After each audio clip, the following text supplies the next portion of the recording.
நாங்கள் வந்து கொள்ளையடிச்சாங்களாம் விட மாட்டோம் அப்படின்னா, அவர் ஆதவ அர்ஜுன் வந்து ரொம்ப நல்லவரா, லாட்ரி மார்ட்டின் ரொம்ப நல்லவரா, அவர் என்ன செங்கோட்டையன் அவர் ரொம்ப புனிதமானவர். அவரு நல்ல யோசனை பாருங்க. இவங்கெல்லாம் வந்து உலகமாக திருடர்கள். என்ன அவங்களையெல்லாம் பக்கத்தில் வச்சுக்கிட்டு நாங்கள் வந்து கொள்ளையடிச்சவங்களை விட மாட்டோம்னா முதல்ல செங்கோட்டையன் விட்டு ரைடு விடுங்க. முதல்ல ரைடு விட்டு பாருங்க. அதுக்கப்புறம் உங்களுக்கு என்னன்னு தெரியும். என்ன இருக்கிறவங்க எல்லாமே புனிதர்களா சேர்த்து வச்சுக்கிட்டு என்னமோ அலிபாபாவை 40 திருடர்கள்ங்கிற மாதிரி இருக்கிறவங்க எல்லாமே திருட்டு போய் கட்சியில ஆட்சி மாறிக்கிட்டு கூத்தாடியதுக்கு தலைவரா இருக்கிறாரு. இதை போய் பெருசா பேசிட்டு இருக்கிறீங்க. நீங்களாம் ஆணவ படுகொலை நடந்துருச்சு அப்படின்னா ஆணவ படுகொலை உங்க ஆட்சியில தான் நடந்திருக்கு இப்படி சொல்றதுக்கு அதுக்கு விஜய் எதுக்கு? தேவையே இல்லையே. அதுக்கு செவனு திமுக ஆண்டுட்டு போயிருக்கலாமே. அவன் சரியில்லைன்னு தானே நீ உட்கார்ந்து இருக்கிற. நீயும் வந்துட்டு ஆணவ படுகொலை உங்களுக்கு நடக்கலையா? உங்க ஆட்சியில கொள்ளை அடிக்கலையா? உங்க ஆட்சியில கொலை நடக்கலையா? உங்க ஆட்சியில திருட்டு நடக்கலையா? இதெல்லாம் சுட்டி காட்டி பேசி தானே நீ வந்த. அப்ப நீ வரும்பொழுது இதெல்லாம் நடக்க கூடாதுல்ல. இதை நடக்காத நீ வந்து பாத்துக்கணும்ல. ஒரு சட்டசபைக்குள்ள வந்து ஸ்டாலினை தேடுறாரு, வெளியில எல்லாரும் சங்கீதாவை தேடுறாங்க, ஒரு சிலர் திருச்சாவையும் தேடிட்டு போயிட்டு இருக்கிறாங்க. அது என்ன பண்றது? தேடிட்டு இருக்கிறாங்க. மானகட்ட பொழப்பு இது மானகட்ட பொழப்பு. சட்டசபைக்குள்ள வந்து இப்போ சாதாரணமா ஒரு முதலமைச்சர் வர்றாருன்னா நாட்டின் பொருளாதாரம் அந்த மாதிரி இருக்கு. இதை கொண்டு நம்ம என்ன பண்றது? நாட்டை எப்படி முன்னேற்றது? இந்த மாதிரியான யோசனைகள் தான் வரணும். இந்த மாதிரி தான் பேச்சா வரணும். என்ன உங்க அப்பா வாங்கணும், உங்க ஆத்தா வாங்கணும், உங்க தாத்தா வாங்கணும் தேடுற இடத்துக்கு அது என்ன பொழுதுபோக்கு கேளிக்கை பண்றது? அதான் கேளிக்கை கூத்தடிக்கிறவங்களை கொண்டு போய் முதலமைச்சரா வச்சா அப்புறம் கேளிக்கை பண்ணதை என்ன பண்ணுவேன்? இப்ப அடுத்து ராகவா லாரன்ஸ் ஏதோ உள்ள வர போறாராம்.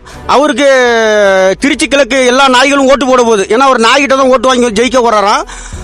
அவரு வந்த பிறகு அடுத்த பிறகு பாத்தீங்கன்னா நம்ம சட்டசபையே வந்து நடனக்குழு மையமாயிடும், ஷூட்டிங் ஸ்பாட் ஆயிடும். அந்த மாதிரி வந்துடும். இப்போ அது மாதிரி தான் வரப்போகுது. ஏன்னா விஜய் வந்து உண்மையிலே திரை படத்துல மட்டும் நடிக்கல, சட்டசபைகளுமே வந்து நடிச்சுக்கிட்டு தான் இருக்கிறாரு.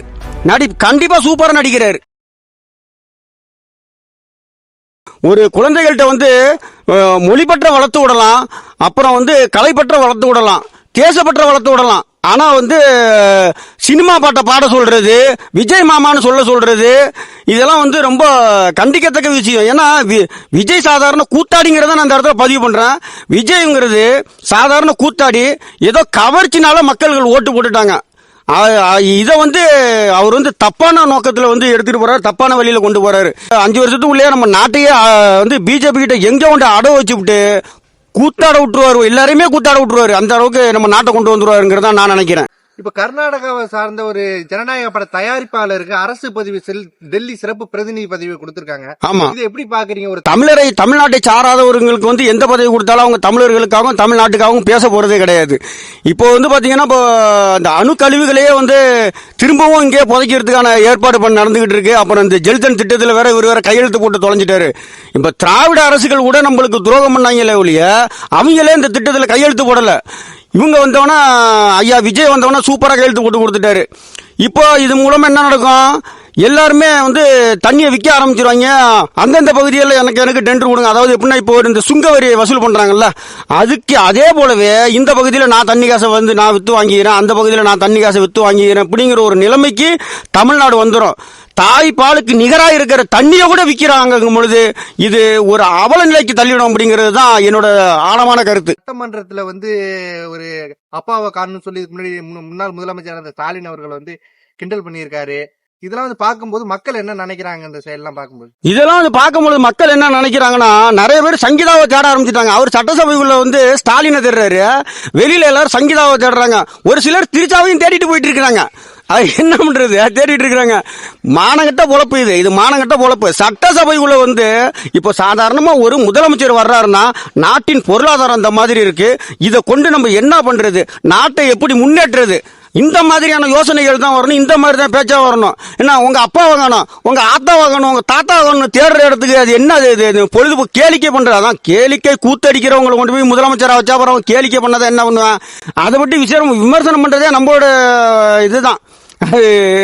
சரியில்லாத ஒரு போக்கு தான் அது. இப்போ வந்து விஜய் அவர்களை வந்து சட்டமன்றத்தில் வந்து எதிர்கட்சி தலைவர் வந்து உதயநிதி ஸ்டாலின் வந்து கேள்வி கேட்கிறாரு. உடனே மறுப்பா வந்து நீங்க பண்ணலையா அப்படின்னு அவங்க எதிர்கேள்வி கேட்கறாங்க.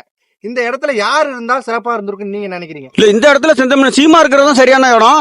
ஏன்னு கேட்டீங்கன்னா, இப்போ இவர் வந்து நீங்க அது பண்ணலையா, அதாவது ஆணவ படுகொலை நடந்துருச்சு அப்படின்னா ஆணவ படுகொலை உங்க ஆட்சியில தான் நடந்திருக்கு இப்படின்னு சொல்றதுக்கு அதுக்கு விஜய் எதுக்கு? தேவையே இல்லையே. அதுக்கு சிவனே திமுக ஆண்டுட்டு போயிருக்கலாமே.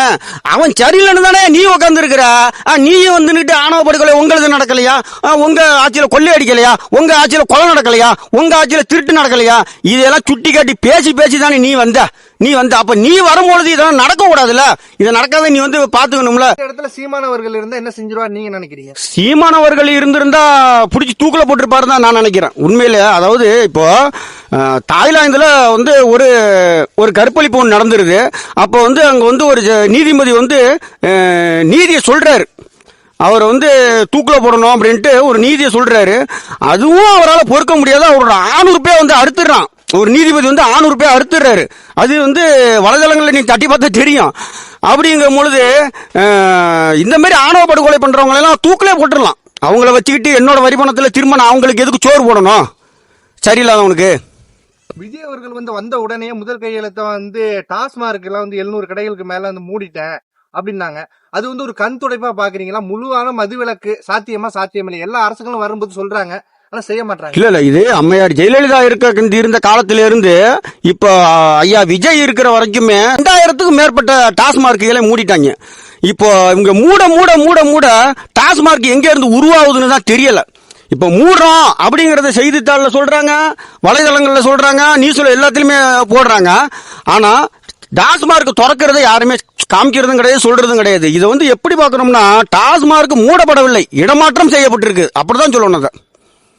ஏன்னா இப்ப அவங்க கட்சியை சார்ந்த அமைச்சர் ஒருத்தர் வந்து விலை உயர்ந்த ட்ரக்ஸை வந்து பயன்படுத்துற மாதிரி ஒரு காணொலி வந்து சமூக வலைதளங்கள் வந்து பரவிட்டு இருக்கு. அதுக்கு வந்து என்னோட குழந்தைக்கு நான் வந்து மாத்திரை கரைச்சு கொடுத்தேன். அப்புறம் அந்த காணொலி பிறகு இன்னொரு காணொலி வந்து ஒரு கடற்கரை ஓரமா வந்து கையில வந்து மது பாட்டிலோட நடந்து கொடுத்தாங்க. இதெல்லாம் பார்க்கும்போது இதுக்கும் வந்து தாவேக்காவை சார்ந்த இளைஞர்கள் வந்து முட்டு கொடுக்குறாங்களே, இதெல்லாம் எப்படி பாக்குறீங்க? இது முட்டு கொடுக்கறவங்களும் பார்த்தாலும் அவங்களும் மது பிரியர்கள் தானே. அது ஒரு நல்ல சமூகத்தை நல்ல குடும்பத்தை சேர்ந்தவங்க வந்து முட்டு கொடுக்க மாட்டாங்க. ஒரு அமைச்சரே இந்த மாதிரி நடந்துகிறது வந்து கண்டிக்கத்தக்க விஷயம். ஒரு நல்ல முதலமைச்சராக இருந்திருந்தா அவரோட பார்வைக்கு போகும் பொழுது அவர் நேரம் சஸ்பெண்ட் பண்ணியிருப்பாங்க. அப்படி மாரி தான் அம்மையார் ஜெயலலிதா இருக்கும் பொழுது ஒருத்தருக்கு அமைச்சர் பதவி கொடுக்கப்படுது. அவர் உடனே என்ன பண்ணாரு, ஆனை மேல ஏறி வீட்டுக்கு வர கட்டியுமே பதவியை பிடித்தாங்க அந்த அம்மா. ஏன்னா ஒரு சர்வாதிகாரம் அந்த அம்மா கிட்ட இருந்தது. இருந்தாலும் அந்த அம்மா வந்து நல்லவங்கன்னு சொல்லணும், ஏன்னா அவங்களுமே நிறைய ஊழல் பண்ணியிருக்காங்க. அந்த மாதிரி ஒரு சர்வாதிகாரம் வந்து இருக்கணும். இருந்தாதான் அது அண்ணன் கிட்ட செந்தமிழ் சீமான கிட்ட தான் இருக்குது. ஆனா அவர் தான் இவங்களுக்கெல்லாம் பச்சை மண்டை வைத்தியம் கொடுக்கறது சரியான ஆளுங்கிறது நான் அந்த இடத்துல சொல்ல விரும்புறேன். விஜய் அவர்களுக்கு வந்து பெண்களுடைய வாக்கு வந்து அதிக அளவுல போனதா சொல்றாங்க. அதுக்கு காரணம் வந்து பெண்களுடைய பாதுகாப்புல நான் முதன்மை கவனம் செலுத்துவேன். வந்த பிறகுதான் அதிகமான பெண்கள் மீதான பாலியல் குற்றங்கள் அதிகரிச்சிருக்கு. அதுக்காக சிங்கப்பெண் அதிரடிப்படைன்னு ஒன்று அறிவிச்சாரு. அதுக்கான எந்த அதிகாரமும் கிடையாதா, பெண்களுக்கே பாதுகாப்பு இல்லைன்னு சொல்லிட்டு எதிர்கட்சிகள் வந்து விமர்சனம் பண்றாங்க. உங்களுக்குன்னு ஒரு பிரதான ஒரு பயிற்சி எதுவும் கொடுக்கல, இல்ல சிங்கப்பெண் படைக்காக நாங்க வந்து ஆள் எடுக்கிறோம் அப்படின்னு இவங்க சொல்லல. அவங்களுக்குன்னு ஒரு அதிகாரம், ஒரு லட்ச சார்ஜ் பண்றது கூட அவங்களுக்குன்னு ஒரு அதிகாரமே இல்ல. அது ஒரு பல்ல புடுங்கின பாம்பு மாதிரி தான் வச்சிருக்காங்க. அது அந்த பெண்களுக்கான பாதுகாப்பு இது வரைக்குமே அவங்க வந்து எதுவுமே பண்ணல. ஏன்னா அவங்க சங்கீதாவுக்கே பாதுகாப்பு கொடுக்கல. அப்புறம் இவங்க எப்படி நாட்டின் பெண்களுக்கு எப்படி இவங்க பாதுகாப்பு கொடுப்பாங்க? ஃபர்ஸ்ட் ஒரு தலைவன் என்பவனுக்கு தனி ஒழுக்கம்ங்கிறது இருக்கணும். அப்படி தனி ஒழுக்கம்ங்கிறது வந்து பாத்தீங்கன்னா எங்க ஐயா வீரப்பன்ட்டையும் தலைவர் பிரபாகரன்ட்டையும் தான் அது வந்து அவங்க தலைவர்கள். அதை வந்து ஏத்துக்கலாம். நான் வந்து தனி ஒழுக்கம் இல்லாத விஜய் எப்படி தலைவன் ஆக முடியும்? அது ஆக முடியாதுல்ல. அது கேளிக்கை கூத்து. அது சிரிச்சுட்டு போயிட வேண்டியதுதான். இப்போ பொதுவான மக்கள்கிட்ட அதிகமா கேட்டோம்னா என்ன சொல்றாங்கன்னா, விஜய் அவர்கள் வந்ததுக்கு பதிலா சீமானவர்கள் போயிருந்தா நல்லா இருந்திருக்கும், மக்கள் நல்லா இருந்திருப்பாங்க அப்படின்னு திமுக காரர்களே சொல்றாங்க. இதெல்லாம் எப்படி சார் பாக்குறீங்க? அது உண்மைதான். அது இப்போ சீமான் போயிருந்தா உண்மையில நல்லா இருந்திருக்கும்னா எப்படின்னா நாடே வந்து புரட்டி போட்டது மாதிரி ஆயிருந்திருக்கும். உண்மையிலே புரட்டி போட்டது மாதிரி ஆயிருந்திருக்கும். ஏன்னா அவரு நம்ம உள்ளூர் அரசியல் மட்டும் பேசுறது கிடையாது, உலக அரசியல் வரைக்குமே பேசுறாரு. ரெண்டாவது, மனிதனால் உருவாக்கப்படும் கழிவு நீர்களும் மழை நீர்களும் ஒன்றா கலக்கக்கூடாதுன்னு சொல்றாரு. இது ரெண்டுமே ஒன்னா கலக்கக்கூடாது. ஒரு தாயின் ஒரு குழந்தையின் மலத்தை ஒரு தாய் எப்படி கையால் தாங்குகிறாளோ அந்த மாதிரி மனிதர்களால் உருவாக்கப்படும் கழிவு நீர் என்பது மழை நீரோட கலக்காத பாதுகாக்கணும். அது அரசோட வேலை. அது வந்து செந்தமிழன் சீமானால் மட்டும்தான் முடியும். ஏன்னா இப்போ வந்து நீங்க எல்லாம் பாத்தீங்கன்னா ஒரு வெள்ளப்பெருக்கு ஒரு மழை பேரிடர் காலம் வரும் பொழுது பாத்தீங்கன்னா செப்டி டேங்க் தண்ணி காவா தண்ணி எல்லா தண்ணியுமே ஒன்னா கலந்து தான் ஓடுது. இது எல்லாமே ஒன்னா கலந்து போய் அந்த நிலத்துல போய் ஜோக்காயி ட்ரை ஆகும் பொழுது நம்மளோட நிலத்தடி நீர் வீணா போயிடுது. அதை எடுத்து நம்ம குடிக்க முடியாத நிலைமைக்கு கூட ஆயிடுது. எல்லாமே கழிவு நீர்களால் நிரப்பப்பட்ட தமிழ்நாடா மாறிடும். உள்ளூர் அரசியல இருந்து உலக அரசியல் வரைக்கும் பேசக்கூடிய சீமானவர்களுக்கு வந்து மக்கள் வாய்ப்பு கொடுக்க மாட்டாங்க. அவர் கடுமையாக விமர்சிக்கிறாங்க. அவர் பேசக்கூடிய எல்லாத்தையும் ட்ரோல் மிட்டரி எல்லாம் மாத்துறாங்க. ஆனா எந்த அரசியலுமே பேசாத இது வரைக்கும் ஒரு பத்திரிகையாளர்களை சந்திக்காத விஜய் அவர்களை வந்து எல்லாருமே கொண்டாடுறாங்க. ஏடிஎம்கேல இருக்கிற அமைச்சர்கள் முன்னாள் அமைச்சர்கள் வரைக்கும் அவரை நம்பி போய் இணைகிறாங்க. மற்ற கூட்டணி திமுக அந்த கூட்டணி கட்சிகளும் அவரை நோக்கி போறாங்க. இதெல்லாம் எப்படி எடுத்துக்கலாம்? இது வந்து எப்படின்னு கேட்டீங்கன்னா அது விஜய் தான் பதில் சொல்றாருல. அது நாங்கள் மக்கள் காசை எடுக்க மாட்டோம், மக்கள் காசை எடுக்கையும் விட மாட்டோம், இதுவரை எடுத்தவங்களையும் விட மாட்டோம் அப்படிங்கிறாருல. இப்ப உண்மையிலேயே எல்லா கட்சிக்காரவங்களும் தாவேக்காவில போய் எம்எல்ஏ அமைச்சர்கள் எல்லாம் முன்னாள் அமைச்சர்கள் எல்லாம் போய் இணைகிறாங்கன்னா அது தன்னை காப்பாற்றிக் கொள்வதற்காகத்தான் இணைகிறாங்க. அவ்வளவுதான், வேற எந்த காரணமுமே கிடையாது. அப்படி ஒன்றும் புனிதமான ஆட்சியெல்லாம் வந்து ஒன்று விஜய் கொடுக்கல. நாங்க வந்து கொள்ளையடிச்சாங்களாம் விட மாட்டோம் அப்படின்னா அவர் ஆதவ அர்ஜுன் வந்து ரொம்ப நல்லவரா, லாட்ரி மார்ட்டின் ரொம்ப நல்லவரா, அவர் என்ன செங்கோட்டையன் அவர் ரொம்ப புனிதமானவர். அவரு நல்ல யோசனை பாருங்க. இவங்க எல்லாம் வந்து உலகமாக திருடர்கள். என்ன அவங்களெல்லாம் பக்கத்துல வச்சுக்கிட்டு நாங்க வந்து கொள்ளையடிச்சவங்களை விட மாட்டோம், கொள்ளையடிச்சவங்க விட மாட்டோம்னா முதல்ல செங்கோட்டையன் விட்டு ரைடு விடுங்க. முதல்ல அதை முதல்ல ரைடு விட்டு பாருங்க. அதுக்கப்புறம் உங்களுக்கு என்னன்னு தெரியும்.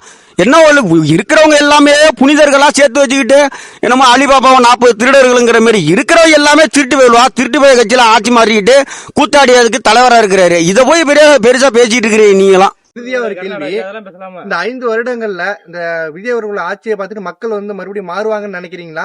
மறுபடியும் திரைமுகத்தினால அவர் பின்னாடியே போவாங்கன்னு நினைக்கிறீங்களா? இல்ல, இது கண்டிப்பா மாறிடுவாங்க. ஏன்னா இவரு விஜய் வந்து நடத்துற ஆட்சி வந்து பாத்தீங்கன்னா 10 லட்சம் கோடி கடன் இருந்தது. இப்போ அதுக்கு பிறகு வந்து பாத்தீங்கன்னா 13 லட்சம் கோடி கடன்ட்டு அவங்களே வெள்ளேறி கொடுத்துருக்காங்க.